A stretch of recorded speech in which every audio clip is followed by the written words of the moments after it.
Hello students, एक बार फिर से सभी का वेलकम है आपके यूट्यूब चैनल पर। और आज की क्लास में हम लोग सीखेंगे अल्टरनेटिंग करंट के इम्पोर्टेंट क्वेश्चंस। तो जो भी बच्चे हमारे साथ ना जुड़े हों तो जल्दी जल्दी जुड़ जाएं। और ये क्वेश्चंस आपके लिए काफ़ी इम्पोर्टेंट होगा। और जितना हम बताएंगे 2 से 3 पार्ट में, आप इसको अगर अच्छे से इंश्योर कर लेंगे तो आपके 8 नंबर अल्टरनेटिंग करंट से कहीं नहीं जाएंगे। तो चलिए ध्यान दीजिए। पहले कुछ फार्मूले का जिक्र करेंगे, उसके बाद फिर न्यूमेरिकल लगाएंगे हम लोग। तो अल्टरनेटिंग करंट में मैं सबसे पहले अगर फार्मूले की बात करूं तो धारा का समीकरण यानी करंट का इक्वेशन। धारा का समीकरण क्या होता है? धारा का समीकरण धारा का समीकरण धारा का समीकरण होगा I बराबर आई नॉट साइन ओमेगा टी। आई बराबर आई नॉट साइन ओमेगा टी। तो इसमें देखिए, आई बराबर आई नॉट साइन ओमेगा टी, ये क्या हो गया आपका धारा का समीकरण, जिसमें आई जीरो को क्या बोला जाएगा? आई जीरो को बोला जाएगा धारा का शिखर मान, peak value of the current. धारा का शिखर मान, इसको बोला जाएगा धारा का शिखर मान। धारा का शिखर मान पहला आपका फार्मूला होगा ये। दूसरा फार्मूला अगर हम बात करें, और यहाँ पे ओमेगा क्या होगा? ओमेगा भी लिख लीजिए। ओमेगा को कोणीय वेग बोला जाता है, एंगुलर वेलोसिटी, कोणीय वेग। ओमेगा को क्या बोलेंगे? कोणीय वेग। दूसरा है वोल्टेज का समीकरण। दूसरा आपका है वोल्टेज का समीकरण, वोल्टेज का इक्वेशन यानी वोल्टेज का समीकरण। तो वोल्टेज का समीकरण क्या होगा? आई की जगह वी यूज़ कर लेंगे, यानी वी बराबर क्या हो जाएगा? V naught sine omega t. V बराबर क्या होगा? V naught sine omega t. देखिए यहाँ पर जो वी नॉट होगा उसको बोलेंगे वोल्टेज का शिखर मान। क्या बोला जाएगा? वोल्टेज का शिखर मान, वोल्टेज का शिखर मान, शिखर मान, इसको बोलेंगे वोल्टेज का शिखर मान। पेन चेंज कर लेते हैं, बहुत ऑड लग रहा है ये। चलिए तीसरा होगा आपका तीसरी अगर हम बात करें तो आवर्तकाल। क्या होगा आपने? आवर्तकाल, आवर्तकाल यानी टाइम पीरियड। तो आवर्तकाल को क्या लिखेंगे? टी से लिखा जाता है। टी बराबर होगा 2 पाई अपान ओमेगा, 2 पाई अपान ओमेगा। आवर्तकाल को लिखेंगे टी बराबर 2 पाई अपान ओमेगा। इसका मात्रक क्या होगा? सेकंड। इसका मात्रक क्या होगा भाई? सेकंड। चौथा नंबर का फार्मूला आप होगा आवृत्ति। क्या होगा? आवृत्ति, आवृत्ति। तो आवृत्ति क्या होता है? वो आवर्तकाल का उल्टा होता है। आवृत्ति को एफ से लिखेंगे। एफ बराबर होगा 1/t। तो ज़रा ध्यान से आप देखिए, अगर हम t की वैल्यू यहाँ पे पुट कर दें तो क्या होगा? 2 पाई अपान ओमेगा होगा, और ओमेगा उलट करके ऊपर चला जाएगा। तो आपका फार्मूला क्या निकल करके आ जाएगा? एफ बराबर ओमेगा अपान का 2 पाई। यह बराबर क्या आ जाएगा? ओमेगा अपान 2 पाई। और एफ क्या है? आवृत्ति। आवृत्ति का मात्रक क्या होगा? सेकंड इनवर्स होगा। इसका यूनिट सेकंड इनवर्स होगा, या फिर आप क्या कह सकते हैं? हर्ट्ज भी कह सकते हैं, या फिर पर सेकंड भी कह सकते हैं। तो ये आवृत्ति का हो गया। चलिए इसके आगे हम आपको ले चलते हैं, और भी फार्मूले हैं। आप एक मिनट, इधर मैं लाइन खींच के बता दे रहा हूँ। पांचवा फार्मूला हो गया आपका, अगर हम धारा के वर्ग माध्य मूल मान की बात करें या फिर वोल्टेज के वर्ग माध्य मूल मान की बात करें, तो वोल्टेज का वर्ग माध्य मूल मान यानी वी आर एम एस क्या होगा, या फिर आई आर एम एस क्या होगा? तो किसी भी प्रत्यावर्ती धारा के एक चक्कर पूर्ण करने में जो उसके धारा के औसत के मान के वर्गमूल को क्या कहेंगे? धारा का वर्ग माध्य मूल मान।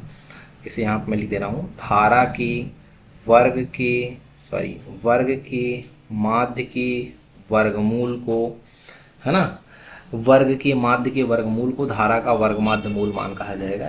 इसको हम कह सकते हैं I R M S root mean square value, root mean square value हो जाएगा धारा का वर्ग माध्य मूल मान। अच्छा, इसी तरीके से वोल्टेज का भी कह सकते हैं आप वर्ग माध्य मूल मान। तो अगर हम वोल्टेज का वर्ग माध्य मूल मान कहेंगे तो ये हो जाएगा वी आर एम एस, है ना। और इसकी वैल्यू भी होती है I R M S V R M S की। तो मैं आई आर एम एस की वैल्यू होती है आई जीरो अपान का root two, I zero upon का रूट टू, ये आई आर एम एस की वैल्यू हो जाएगी। वी आर एम एस हम लिख लेते हैं, वी आर एम एस बराबर हो जाएगा वी जीरो अपान का रूट टू। और अभी आई जीरो और वी जीरो को हमने बताया था, आई जीरो को बोला जाता है धारा का शिखर मान, यहाँ पे लिखा है, और वी जीरो को वोल्टेज का शिखर मान यहाँ पे लिखा हुआ है। तो उम्मीद है कि आप समझ पा रहे होंगे, है ना। और ऐसे तो बहुत सारे फार्मूले हैं, तो चलिए धीरे धीरे करके हम इन पे न्यूमेरिकल भी लगाते जाते हैं और आपको समझाते रहेंगे। और वीडियो को आज अगर हमारी वीडियोज़ को अगर आप पहली बार देख रहे हो तो आप चैनल को ज़रूर सब्सक्राइब कर लें और अपने दोस्तों में शेयर कर दें ताकि वो भी इन वीडियोज़ का फ्री में फ़ायदा उठा सकें। चलिए नेक्स्ट पेज पे चलते हैं और न्यूमेरिकल के साथ। तो पहला हम न्यूमेरिकल लिख लेते हैं। पहला न्यूमेरिकल आज का लिखा है कि एक घर में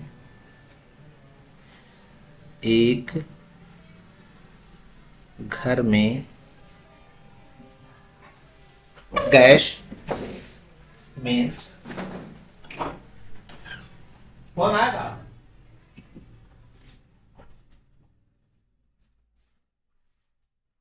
घर में mains 220 volt 50 hertz, 220 volt 50 hertz चिन्हित है।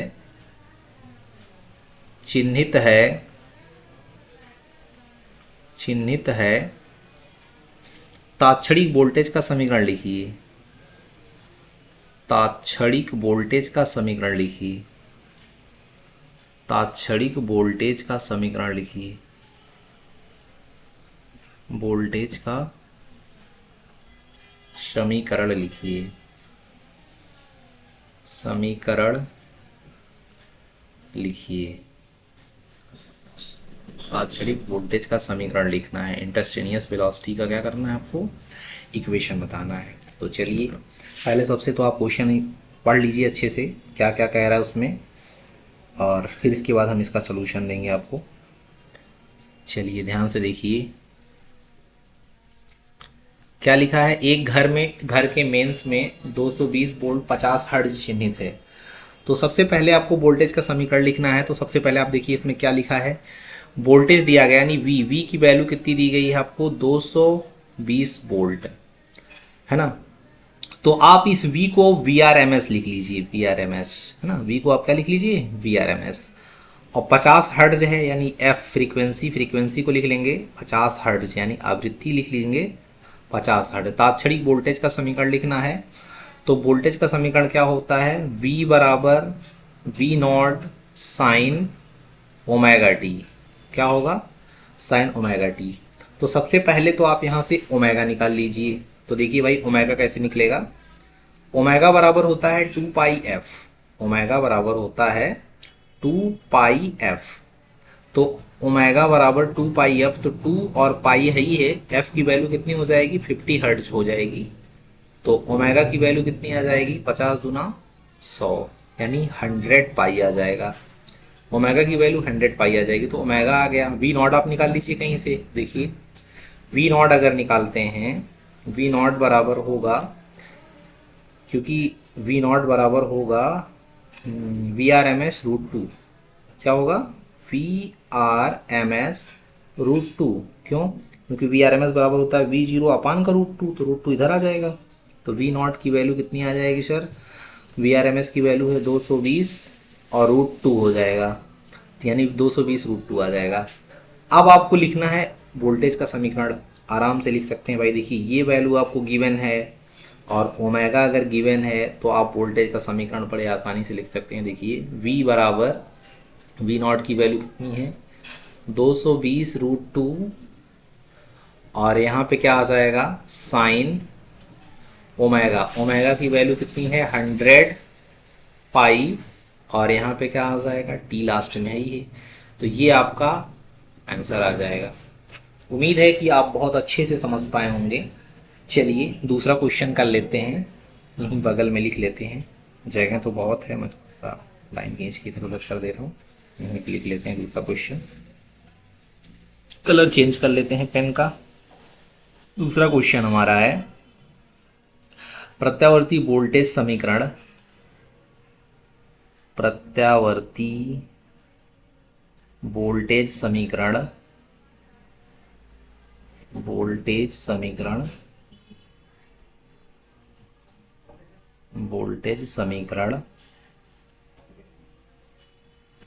V बराबर 220 root two sign 100 pi T, यानी ऊपर जो आया था वही लिखना हमें, 100 पाई टी वोल्ट है, टी वोल्ट है, तो वोल्टेज का शिखर मान एवं आवृत्ति बताइए। तो वोल्टेज का शिखर मान, तो वोल्टेज का शिखर मान, शिखर मान एवं आवृत्ति बताइए, एवं आवृत्ति बताइए, आवृत्ति बताइए। चलिए क्वेश्चन हमने लिख दिया भाई आपके लिए, अब इसका हम सलूशन देंगे, देखो कैसे कैसे होगा, है ना। चलिए क्या लिखा है, वोल्टेज का समीकरण लिखा है, क्या लिखा वोल्टेज का समीकरण, V बराबर 220 under root two sign 100 pi T. तो सबसे पहले इसको तुलना करा लेंगे आप, V बराबर वोल्टेज समीकरण जो होता है V not sine omega T से तुलना, ओमेगा टी से क्या हो जाएगा इसका तुलना करा लेंगे, तो V नॉट की वैल्यू कितनी आ जाएगी 220 रूट टू आ जाएगा, और ये V नॉट की वैल्यू आ गई आपकी, ओमेगा की वैल्यू कितनी आ जाएगी 100 पाई आ जाएगी। आपको जो निकालना है उस पे आ जाइए, चलिए जो निकालना उस पे आ जाते हैं। हमको निकालना क्या है, शिखर मान निकालना है, वोल्टेज का शिखर मान, तो शिखर मान तो ये तो आ गया एक आंसर। अब आपको निकालना है फ्रीक्वेंसी यानी आवृत्ति निकालना है, तो यह बराबर क्या हो जाएगा, आवृत्ति का फार्मूला भी देखो पीछे सिखाया गया था आपको, देखिए आवृत्ति का फार्मूला क्या होता है, ये यह बराबर ओमेगा अपान 2 पाई है ना, ओमेगा अपान 2 पाई, तो यहाँ पे क्या लिखेंगे ओमेगा अपान का 2 पाई। तो ओमेगा की वैल्यू आपको ऑलरेडी गिवन है 100 पाई, तो यहाँ क्या रख देंगे 100 पाई, और नीचे क्या हो जाएगा 2 पाई, पाई से पाई कैंसिल हो जाएगा, 2 से 100 को काट देंगे 50 आ जाएगा, तो जो फ्रीक्वेंसी आ जाएगी वो कितना आ जाएगी 50 हर्ट्ज हो जाएगी, है ना। तो उम्मीद है कि आप ये भी समझ पाए होंगे बहुत अच्छे से। चलिए आपको नेक्स्ट प्रॉब्लम पे ले चलते हैं। अगला क्वेश्चन है हमारा, अब देखिए इसमें बहुत प्रकार के सर्किट होते हैं, है ना, यल सर्किट यानी जिसमें प्रेरकत्व हो, सी सर्किट जिसमें वो धारिता हो, आर सर्किट जिसमें क्या हो प्रतिरोध हो, है ना। तो इस प्रकार से बहुत सारे सर्किट्स हैं जिनको करना है। अब थोड़े से मैं फार्मूले और आपको बताता हूँ। देखिए जैसे हमने पढ़ लिया LCR सर्किट, सॉरी जैसे हमने पढ़ लिया एल सर्किट बताऊं पहले, जैसे हमने मान लो पढ़ लिया, पहले तो अलग अलग सबको पढ़ेंगे, चलो LR पढ़ लेते हैं, LR सर्किट, LR जिसमें क्या होगा LR परिपथ जिसमें प्रेरकत्व और प्रतिरोध दोनों हों, LR परिपथ क्या होगा जिसमें प्रेरकत्व और प्रतिरोध दोनों हों। तो LR सर्किट के लिए क्या क्या पढ़ना है आपको, उसके लिए आपको पढ़ना होगा परिपथ की प्रतिबाधा। सबसे पहले आपको बात क्या पढ़ना पड़ेगा, परिपथ की प्रतिबाधा, मैं बता दूं यहाँ पे, परिपथ की प्रतिबाधा, परिपथ की प्रतिबाधा। तो भाई परिपथ की प्रतिबाधा पढ़नी है किसके लिए, एल आर सर्किट के लिए तो उसका फार्मूला होगा Z बराबर एल आर है तो अंडर रूट में एक्स एल का स्क्वायर और प्लस का आर स्क्वायर। ये हो जाएगा एल आर सर्किट। कौन सा सर्किट हो जाएगा? एल आर सर्किट के लिए क्या होगा? प्रतिबाधा। तो जो एक्स एल होता है, एक्स एल को बोला जाता है प्रेरण प्रतिघात। क्या बोला जाता है भैया? प्रेरण प्रतिघात। थोड़ी सी बातें और बता दें आपसे, एक्स एल को प्रेरण प्रतिघात है ना, और इसको प्रेरकी प्रतिघात भी कहा जाता है। क्या बोल सकते हैं आप इसको? प्रेरकी प्रतिघात भी कह सकते हैं। प्रेरकीय प्रतिघात, प्रेरण प्रतिघात कहें या फिर प्रेरकी प्रतिघात कहें। और एक्स एल का मान क्या होता है? वो ओमेगा एल के बराबर होता है। और आपको ये भी पता है ओमेगा बराबर हो जाएगा 2 पाई एफ के। तो अगर आप यहाँ पे लिखना चाहें तो ओमेगा के स्थान पे 2 पाई एफ भी लिख सकते हैं, बगल में एल भी आ जाएगा, यानी 2 पाई एफ एल भी लिख सकते हैं अगर रिक्वायरमेंट होगी तो, है ना। तो ये परिपथ की प्रतिबाधा हो जाएगी। अच्छा, अब इसके बाद जो है ये जो प्रतिबाधा होता है जेड का मान किसके बराबर होता है? V अपान आई के इक्वल होगा। और आप V को V नॉट भी लिख सकते हैं, I को I नॉट भी कह सकते हैं, V नॉट को आप VRMS कह सकते हैं। सॉरी, एक मिनट, इसको मैं मिटा ही देता हूँ। V नॉट को आप क्या लिख सकते हैं? एक मिनट, VRMS क्या लिख सकते हैं? VRMS। I नॉट को क्या लिख सकते हैं? IRMS, है ना। इसको V नॉट VRMS, इसको IRMS, और सभी की यूनिट जो होती है वो ओम होती है ना। इन सभी की यूनिट क्या होगी? ओम होगी। सभी की यूनिट क्या होगी? ओम होगी। और एक्सएल जो है प्रेरकी प्रतिघात, यहीं पे आपको एक चीज़ और बता दिया जाता है, कलांतर। यानी अगर आपसे फेज डिफरेंस पूछा इसमें, कलांतर, कलांतर का मतलब यहाँ पर क्या पूछ लिया आपसे? फाई, यानी tan फाई। तो tan फाई बराबर होगा कितना? XL upon R. क्या होगा? XL upon R. या फिर आप इसको एक तरीके से चेंज भी कर सकते हैं, XL को ओमेगा एल लिखा जा सकता है, बटे में आर हो जाएगा। तो tan फाई बराबर क्या हो जाएगा? ओमेगा एल अपान आर हो जाएगा। ठीक है, चलिए न्यूमेरिकल लगा लें इस पे एक हम लोग, है ना। अच्छा, अगर मान लो बाय द वे दूसरी सर्किट आ गई, यहाँ पे मैं दूसरे सर्किट का भी जिक्र कर ले रहा हूँ। देखो, क्योंकि फार्मूले बताना बहुत कंपलसरी है, जब तक फार्मूले नहीं बताए जाएंगे तब तक आप कर भी नहीं पाएंगे, है ना। जैसे मान लीजिए यहाँ पे हमने बता दिया आपको दूसरा सर्किट,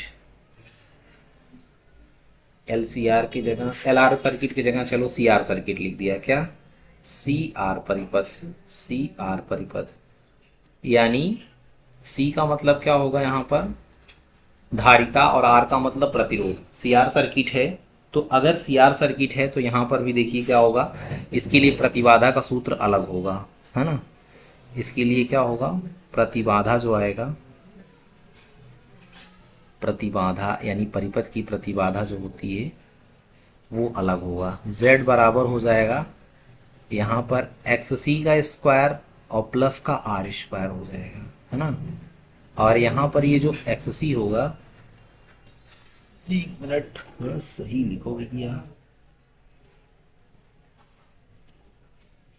यहाँ पर जो XC होगा ये क्या हो जाएगा? परिपथ की प्रतिबाधा। यहाँ पर XC लिखिए यार, गलत हो जा रहा है। XCL की जगह क्या रहेगा? XC रहेगा, XC का स्क्वायर, है ना। और XC को यहाँ पे क्या बोला जाएगा? XC को बोला जाएगा धारतीय प्रतिघात। क्या बोलेंगे इसको? धारतीय प्रतिघात। और इसकी भी यूनिट क्या होगी? ओम होगी, धारतीय प्रतिघात। और XC का मान किसके बराबर हो जाता है? 1 अपान ओमेगा C के, है ना। और आप इसको ऐसे लिख सकते हैं, ओमेगा को 2 पाई एफ भी लिख सकते हैं, और C तो है तो 2 पाई FC भी लिखा जा सकता है। ठीक है। अच्छा, इसके लिए जो कलांतर होगा वो कलांतर क्या रहेगा इसमें? इसके लिए जो कलांतर होगा CR सर्किट के लिए तो यहाँ पर जहाँ पर एक्स एल है वहीं पे क्या हो जाएगा, एक्स सी हो जाएगा। तो यहाँ पे क्या हो जाएगा, tan फाई बराबर क्या हो जाएगा, एक्स सी अपान का आर हो जाएगा। और एक्स सी को 1 अपान ओमेगा सी और आर भी लिख सकते हैं। तो ये आपका कलांतर हो जाएगा किसके लिए, सी आर सर्किट के लिए। तो चलिए अब यहाँ तक ले आए हैं तो एक न्यूमेरिकल भी कर लेते हैं सी आर सर्किट पे, एल आर सर्किट पे। चलिए क्वेश्चन हम लिख रहे हैं।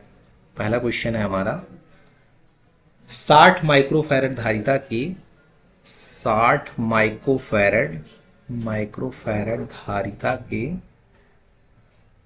60 माइक्रोफैरड धारिता के संधारित्र का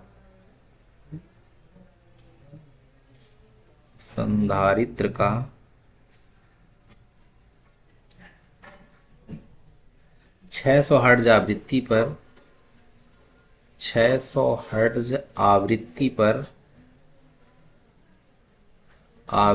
पर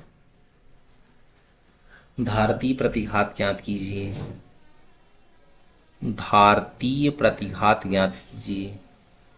धारतीय प्रतिघात ज्ञात कीजिए। प्रतिघात ज्ञात कीजिए। ज्ञात कीजिए। धारतीय प्रतिघात ज्ञात कीजिए। चलिए भाई इसका सलूशन करते हैं हम लोग।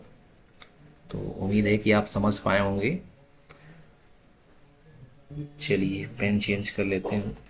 देखिए आपको क्या क्या दिया गया है, एफ बराबर दिया गया आपको फ्रीक्वेंसी कितनी दी गई है, फ्रीक्वेंसी दी गई 600 हर्ट्ज। कितना, 600 हर्ट्ज दी गई है। अच्छा धारिता कितनी दी गई है, सी, धारिता का मतलब सी का मान दिया गया आपको 60 माइक्रोफैरड। ये है 60 माइक्रोफैरड धारिता दी गई है। तो इसको चेंज कर लेते हैं भाई, 60 गुणे 10 की पावर -6 फैरड हो जाएगा, है ना। ये वैल्यू आप इसमें पुट करेंगे क्वेश्चन में, क्योंकि आपको यहाँ माइक्रो शब्द को चेंज करना पड़ेगा, है ना। ये एफ की वैल्यू हो गई, ये सी की वैल्यू हो गई।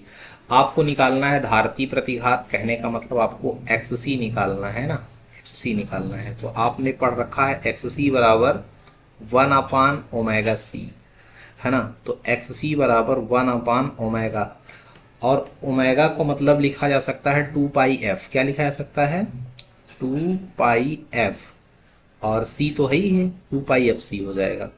तो एक्स सी बराबर क्या हो जाएगा, 1 अपान 2 इंटू पाई। पाई की वैल्यू कितनी हो जाएगी, पाई की वैल्यू हो जाएगी 3.14। कितना हो जाएगा, 3.14। और एफ की वैल्यू कितनी हो जाएगी फ्रीक्वेंसी की, 600, है ना। और सी की वैल्यू कितनी हो जाएगी, सी की वैल्यू हो जाएगी 60 into 10 to the power -6, 60 into 10 to the power -6।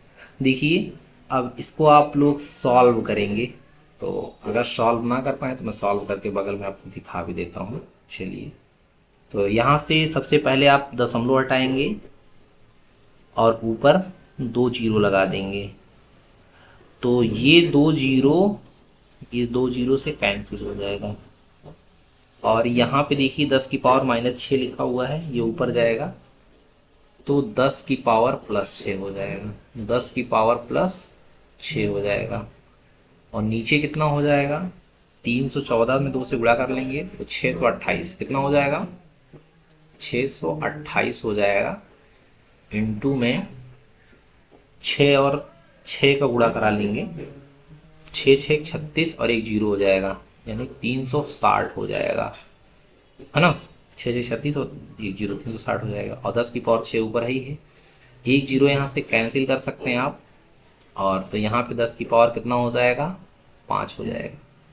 तो एक्स सी बराबर कितना हो जाएगा, 10 की पावर 5 का मतलब 1 के आगे 5 जीरो लगा लेंगे।